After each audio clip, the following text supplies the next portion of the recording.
شدم صدا شدی، شاه شدم گدا شدی، شعر شدم قلم شدی، عشق شدم تو غم شدی، شیرین من دریای من، آسوده در رویای من، این لحظه در هوای تو، گم شده در صدای تو، من عاشقم فرهاد تو، گم گشته در بارون تو.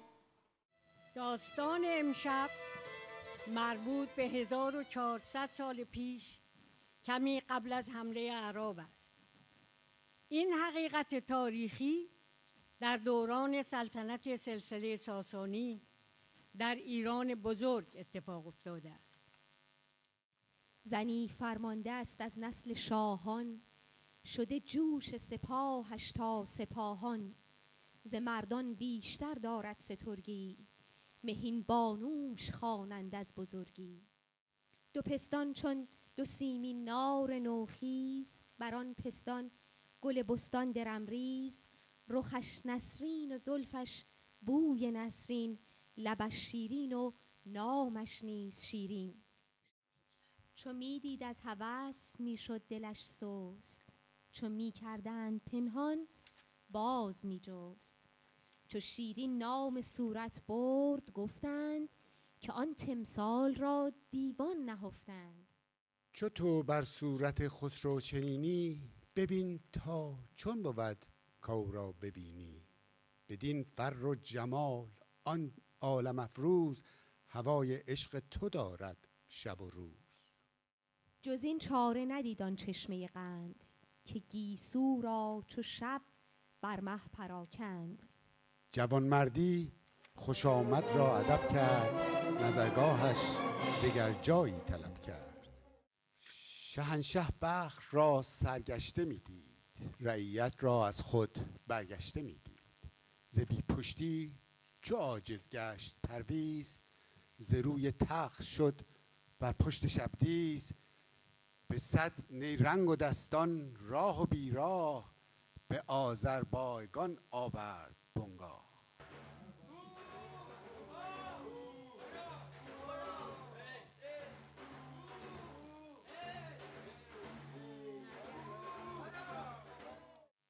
نه از شیرین جدا می گشت پرویز، نه از گلگون گذر می کرد شبدیز. طریق دوستی را ساز جستند، ز یکدیگر نشانها باز جستند. اندرز و سوگند دادن مهین بانو شیرین را، تو خود دانی که وقت سرفرازی، زناشویی به است از عشق بازی. چو شیرین گوش کرد آن پند چون نوش، نهاد آن پند را چون حلقه در گوش. اگر نازی کنم مقصودم آن است، که در گرمی شکر خوردن زیان است. بیا تا از در دولت درآییم، چو دولت خوش برآمد خوش برآییم. همان بهتر که از خود شرم داریم، بدین شرم از خدا آزرم داریم. گریختن بهرام و بر تخت نشستن خسرو به مدائن بار دوم.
به تندی برزد آوازی به شاپور، که از خود شرم دار ای از خدا دور.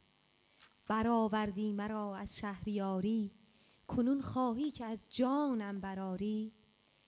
چگونه راست آید رهزنی را، که ریزد آبروی چون منی را. ز شیرین گفتن و گفتار شیرین، شده هوش از سر فرهاد مسکین. زبانش کرد پاسخ را فرامشت، نهاد از عاجزی بر دیده انگشت. از آنجا رفت بیرون تیشه در دست، گرفت از مهربانی پیشه در دست.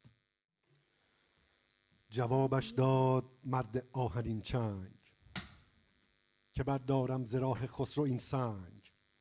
به شرط آن که خدمت کرده باشم، چنین شرطی به جای آورده باشم.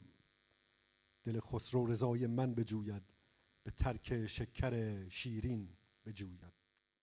فرو کن قاصدی را که سر راه، بدو گوید که شیرین مرد ناگاه. سوی فرهاد رفتان سنگ دل مرد، زبان بگشاد و خود را تنگ دل کرد. صلای درد شیرین در جهان داد، زمین بر یاد او بوسید و جان داد. یادت می کنی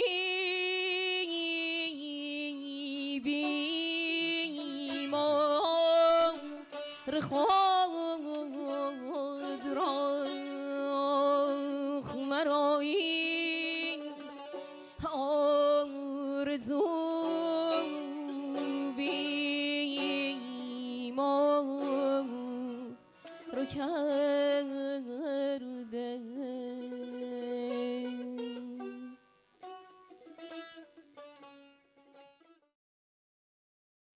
و اما شیرین همچنان در آن سنگستان گرم، از دوری خسرو زار و نزار می سوزد و می سازد.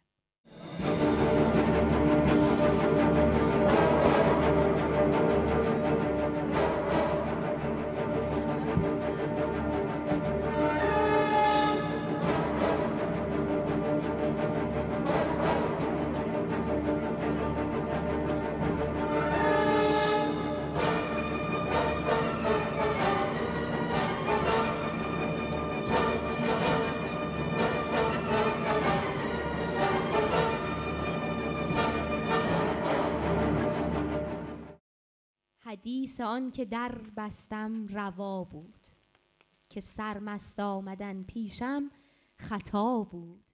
اگر گامی زدم در کامرانی، جوان بودم چنین باشد جوانی. هنوزت در سر از شاهی غرور است، دریغا کین غرور از عشق دور است.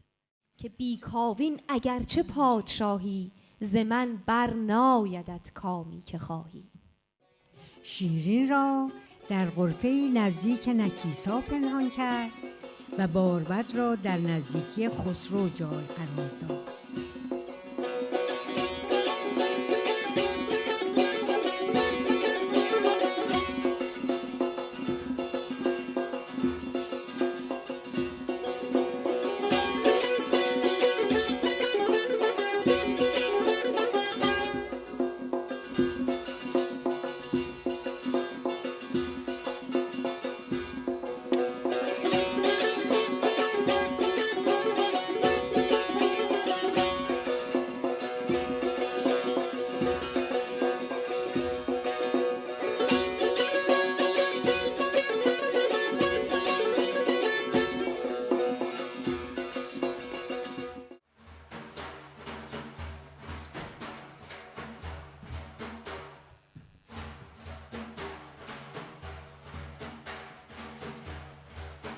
شه از بهر عروس آرایشی ساخت، که خور از شرم آن آرایش انداخت. چنین گفت شیرین به آزادگان، که بودند در گلشن شادگان. که از من چه دیدی شما از بدی، ز تاری و کژی و نابخردی. بگفتین و بگشاد چادر ز روی، همه روی ماه و همه پشت موی.